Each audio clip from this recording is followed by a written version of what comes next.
Could you give us this short description of the halo effect and how it works? The motivation came from, my science background and wanting to take a theoretical understanding of retail, and it was really trying to understand how customers buy.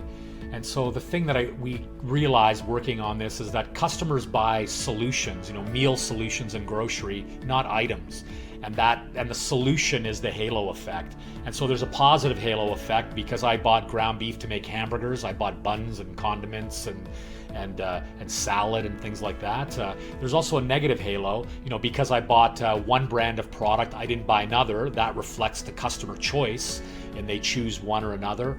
And if a product's on sale, a customer may pantry load or pull forward from the future. And I call all three of those things as really the halo effect. So there's both a positive contribution and a negative contribution. But if you use the halo effect correctly, the net effect of the halo is a positive contribution to retail total store.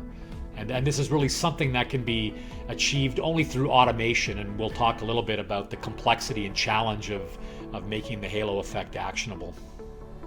So when a retailer sort of first learns about the halo effect, what kind of challenges do they face? Well, I think the challenge is I think it's an understanding of how to action it.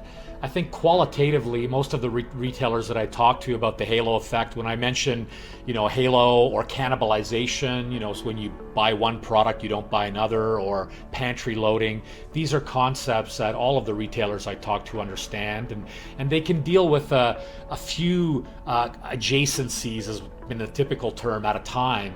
But as soon as you start to think of the broader halo as it applies to all of your products, if you're a typical grocer with maybe 30 to 50,000 products, it becomes overwhelming. So the volume of data and the volume of patterns becomes astronomical very quickly. And I think that's where the halo effect in the past hasn't really caught on, because there hasn't been a means to tackle it and action it effectively.